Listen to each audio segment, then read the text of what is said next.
Your brother deserved the new car. He actually visits, my dad said while handing me socks. I looked at the socks, cheap ones, not even wrapped, and smiled like the fool they always expected me to be. Cool, I said. Then he can pay your bills this month. Dad blinked. For a second, the smugness slipped off his face. But I didn't wait for a reply. I just turned, left the room, and drove back to my apartment, already dialing the utility company on speaker. That was the last family dinner I ever attended. Hey everyone, before we dive in, I have a quick favor to ask. If you enjoy content like this, please hit the subscribe button. It's free, supports the channel, and ensures you never miss out on amazing videos. Alright, let's get started. I'm Daniel, 33. I live alone in a quiet part of Portland. Small tech job, nothing flashy, but enough to keep the lights on, including the lights at my parents' house. Until yesterday, because here's the thing, no one ever tells you about being the responsible one. They don't actually respect you. They depend on you, like a wrench. They only reach for when something's broken. You're not the golden child. You're the emergency contact, the walking ATM, the silent backup plan. For me, it started years ago, quietly, subtly. First it was a phone bill, then it was just a couple months of rent, help for my mom's medication. Then somehow I was co-signing loans and fixing internet issues remotely while working my own full-time job. But this birthday dinner, it was supposed to be different. I hadn't seen them in months. I brought a bottle of wine and a gift for my mother. I'd even shaved. Tried to look family presentable, whatever that means. My younger brother Josh was already there. Of course he always is. Never on time with rent, never working more than part-time gigs, but somehow he's always in the group selfies. Always the one Dad brags about at church. And now he had a brand new hybrid SUV parked in the driveway. Gifted by them. They said, "You live too far to make the drive for holidays," Josh had said with a smirk when I stepped inside. "Guess you'll be flying solo again this year." I didn't say anything. Not yet. I waited for dinner. Waited through the awkward small talk, the unacknowledged Christmas cards I sent. Waited until my father stood up, raised his glass, and toasted to Josh for being the one who shows up. Then came the socks. A tight roll of discount wool pressed into my hand like a participation trophy. "They're thermal," Dad said. "You bike to work, right?" Right. It wasn't the gift that hurt. It was the math behind it. I pay half their mortgage. I cover their phone plans. I once wired money at 3 a.m. from a hotel bathroom during a work trip because Mom said the heater broke and they couldn't sleep in the cold. And still, somehow, I was the invisible one. Until I smiled, walked out, and made a call. The next morning, their lights went out. And that's where this story really begins. They called me exactly 13 hours after the blackout. First Mom, then Dad, then Josh. Missed calls, voicemails, even a shaky video of their kitchen in the dark. Candles flickering in the background like they were auditioning for a seance. I didn't answer. Because what they didn't realize, what they never bothered to realize, was that the power, the gas, the water had all been in my name since 2020. COVID hit. Dad lost hours. Josh moved temporarily back home. And I stepped in for a few months. Months turned into years. And no one ever asked when I planned to stop. Until I did. The second the utilities company confirmed it was all shut down, I sat back in my chair, cracked a soda, and watched my inbox fill with panic. Texts like, "You could have warned us. Your mother's cold, Daniel. Is that what you want? You're acting out over socks." That last one was Josh. He even threw in a laughing emoji. So I screenshotted it, just to remember the tone. Then came the group chat message. Mom added me back in after months of silence. "Can we just talk like adults? You've made your point. Dude, seriously, grow up. You can't just cut off your family. That's not love. You're right, it's not love, it's survival." Then I left the chat. Again. For good. Let me be clear, this didn't start with the socks. It didn't even start with the car. That was just the spark. The gas had been leaking for years. The gas looked like this. I paid off Josh's gambling debt in 2021. $3,000. "Just this once, man," he said. Then I found out he used part of the money for concert tickets. I replaced Dad's laptop after he spilled whiskey on it. No thank you. Just a passive-aggressive comment about how it wasn't a Mac. I helped Mom get her dental surgery. $6,000. Only to find out she told her church friends she covered it herself after some tight budgeting. And when I lost my job for 2 months during company restructuring, not a single call. Not even a "how are you holding up?" I didn't say anything back then. I just kept paying the bills, kept sending money just until tax season, kept telling myself that maybe they were just stressed. But now they were cold, hungry, and confused. And I wasn't lifting a finger. Until the Facebook post. 2 days after the blackout. Josh posted a story, a picture of him and Dad standing outside the new SUV, smiling like nothing happened. Caption, "Still standing, still family." Some people are just bitter. I didn't screenshot that one. I downloaded it. Because this wasn't just ignorance anymore. This was warfare. So I went digging, and I didn't have to dig far. My father, Mr. I Pay My Dues, had been quietly siphoning money from a joint checking account I opened back when they couldn't figure out online banking. Not much. Little by little. $40 here, $90 there. But it added up. $3,284.61 to be exact. And you know how I found out? Because he accidentally sent a $600 wire from it to a car parts dealer. Under Josh's name. The same week he told me he was barely getting by. That's when I knew I needed receipts. So I printed everything. The bank transfers, the utility bills, The Venmo logs where Josh sent his girlfriend $500 with the note for the cabin. A cabin I wasn't invited to. But that wasn't all. A month earlier, I'd helped my cousin Lily fix her Wi-Fi. She works in IT security. I told her it was just a casual job. She owed me a favor. I asked her to check if anything weird had happened under my name in the last year. She found 2 things. Someone tried to open a credit card using my social. That someone had submitted a request to change the billing address tied to the family internet. Guess whose name? Josh. Dad's signature. Mom's phone number listed as backup. I wasn't mad, not anymore. I was focused. Because if they wanted to play this dirty, I could play smarter. So I put together a digital folder. I called it the cost of blood. Inside, bank statements, screenshots of Josh mocking me in texts, emails from Dad asking for discreet help, recordings of Mom saying, "Well, you're doing better than your brother. You can afford to help." Photos of the birthday dinner table, my chair empty. Then I sent it to myself, BCC'd it to 3 trusted people, backed it up twice, USB and cloud. I wasn't going to publish it, not yet. First I needed to make sure they saw it coming. So when the house lost heat completely, because the gas was off and the landlord refused to fix the broken furnace without payment, they had no choice but to call me again. And this time I answered. Dad's voice was tight, controlled. He started with, "Daniel, I think we've all overreacted." I didn't say a word. He continued, "It's just been a tough winter. Your brother, he's been going through some things. He's trying his best." That's when I said, "Good, then he can pay your bills this month." He paused, then asked, "What do you want from us?" I replied calmly, "Nothing. I'm just returning the favor. You treated me like a backup plan. I'm treating you like a footnote." Then I hung up. That night I logged in and started something new, a blog. Title, "My family gave my brother a car and me a pair of socks, so I shut off the power." Tagline, "A guide to setting boundaries when love is a one-way transaction." It wasn't revenge, it was release, and they hadn't even seen the worst of it yet. I showed up at my mom's birthday dinner at exactly 6 p.m., nothing fancy in my hands. Just a cheap bottle of wine and a plain white envelope. No announcement. No warning. They didn't expect me. After everything that had happened, they probably assumed I was out of the picture for good. But I wasn't there for reconciliation. I was there to end things properly, to make sure they saw what losing me really looked like. Dad opened the door with a face like he'd just seen an audit notice.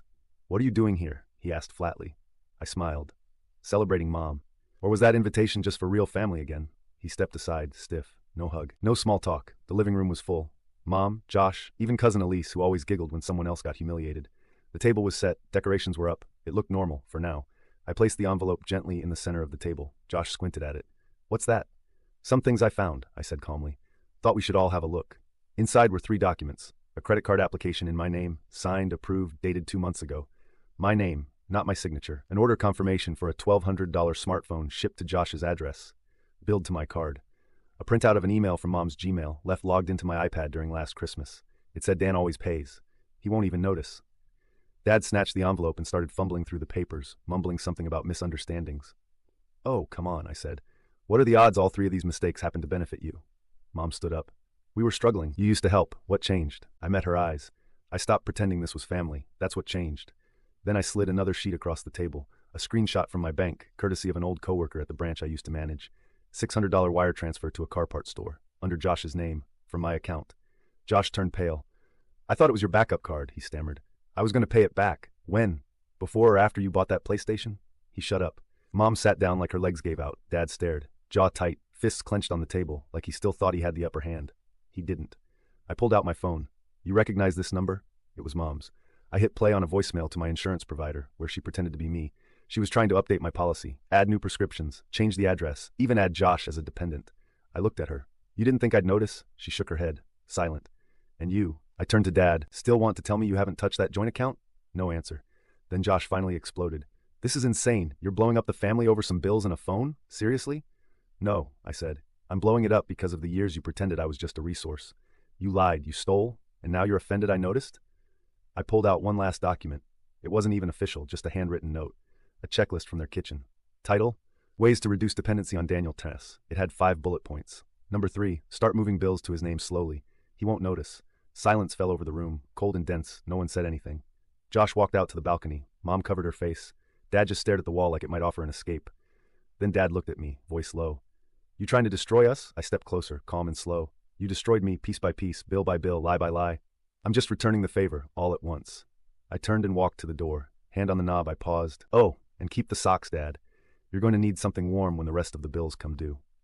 And then I walked out. I didn't go home after the dinner. I didn't even go to my apartment. I drove. No GPS, no destination, just the open freeway and the kind of silence you only get when something big inside you finally dies. I ended up in a motel 2 towns over, someplace with flickering lights and too much bleach in the sheets, but it felt cleaner than anything I just left behind. The next morning, my phone was a graveyard of notifications. 36 missed calls, 12 voicemails, 3 blocked numbers, and 1 text from Josh that simply said, "This isn't over." He was right. It wasn't. Not even close. 3 days later, the real consequences began. Mom emailed me. She never used to email, asking if I had contacted the credit bureau, said something about her card getting frozen. I didn't respond. That same evening, I got a call from my former landlord. Apparently someone pretending to be me had called to ask about lease records. When the landlord asked for ID, the caller hung up. Sloppy. Desperate. Expected. So I took the next step. A month before all this, I had started compiling paperwork for something I didn't think I'd actually go through with, removing myself from all co-signed financial responsibilities tied to my family. I finished that process in a single weekend. I contacted the bank and revoked all shared authorizations. I closed the backup account Dad had quietly funneled his overdue utility bills through. I canceled the auto pay on their internet and electricity again. Then I reached out to my accountant. There was a trust. Not much, a few bonds, some small investments I'd made years ago when I still thought about retirement, and up until now, my family had been listed as secondary beneficiaries. That changed. Now every cent was locked to an anonymous charity fund, cancer research, disaster relief, student scholarships, strangers who had never stolen from me. It felt poetic. They took my love for granted. So now strangers would take my money instead. The fallout came in waves. 2 weeks after the birthday dinner, I got a call from a friend who still worked at the pharmacy where Mom used to fill her prescriptions. He sounded uneasy. "Dan, did you really cancel her insurance?" "No," I said. "I just stopped paying for the one that covered her. She'd have to get her own now, like an adult." But the real storm came when the landlord, their landlord, called me. Not out of courtesy, out of necessity. "Daniel," he said, "I hate to involve you, but your name is still on the lease." Or it was, until that call. Within 2 days, I filed a formal withdrawal and sent him copies of everything. Proof of their income, missed rent payments, utilities unpaid for over 3 months. He was stunned. "They always talk like you were helping them voluntarily," he said. I laughed. "No, they talked like I didn't have a choice." 3 days later, I got a Facebook message from Elise, the cousin who used to laugh at my shirts and call me Dan the doormat. She wasn't laughing anymore. She sent a screenshot of a group chat I wasn't in. Josh had posted a photo of his car. "Selling this week. Need cash. Message me." Underneath were replies like, "What happened to the job? Thought your bro paid for everything." Then one from Elise herself, "Guess the Bank of Daniel closed." I didn't reply. I just stared at the screen, let them turn on each other. But the most satisfying part? The voicemail from Dad. It came at 2:13 a.m. His voice sounded like sandpaper and whiskey. "Daniel," he slurred, "you think you're some kind of hero now? You think you can just erase blood? That you get to walk away like some righteous victim?" He paused. Then came the line that told me everything. "You were supposed to stay broken." That was it. That was the whole truth. I wasn't a son to them. I was a resource, useful so long as I stayed small, quiet, obedient. But now I was fireproof. I moved within the month. Not just to a new apartment, to a new city. Clean slate, no forwarding address. My new lease was under an alias. I even set up my utilities through a third-party provider that masked ownership. I wasn't hiding. I was protecting. I bought a second phone. The original one I left powered off in a drawer, a grave for every contact who ever saw me as a tool instead of a person. And just because I couldn't resist one last touch, I mailed a letter, handwritten. No return address. It went to their house. Inside was a copy of the lease termination and a sticky note with 5 words, "Find a new safety net." I didn't sign it, didn't need to. They'd know. Weeks passed, then months, in silence. Real, uninterrupted silence became my new normal. No sudden calls, no emergencies, no passive-aggressive birthday reminders asking for just a small loan to cover groceries. Just me, my work, my place, my rules. And it turns out that kind of peace is louder than revenge will ever be. It's been 6 months. 6 months since I walked out of that house with nothing but a folded envelope and the kind of silence that doesn't leave room for return. And in that time, I've learned something no therapist, no article, no half-hearted family reconciliation ever teaches you. Closure isn't soft. It's not forgiveness. It's not some warm hug in a rehab kitchen. Closure is cold, precise, sharp like glass when it finally shatters in your hand, and you stop pretending it was ever whole to begin with. They still try sometimes. Not Mom, not directly. She's too proud for that.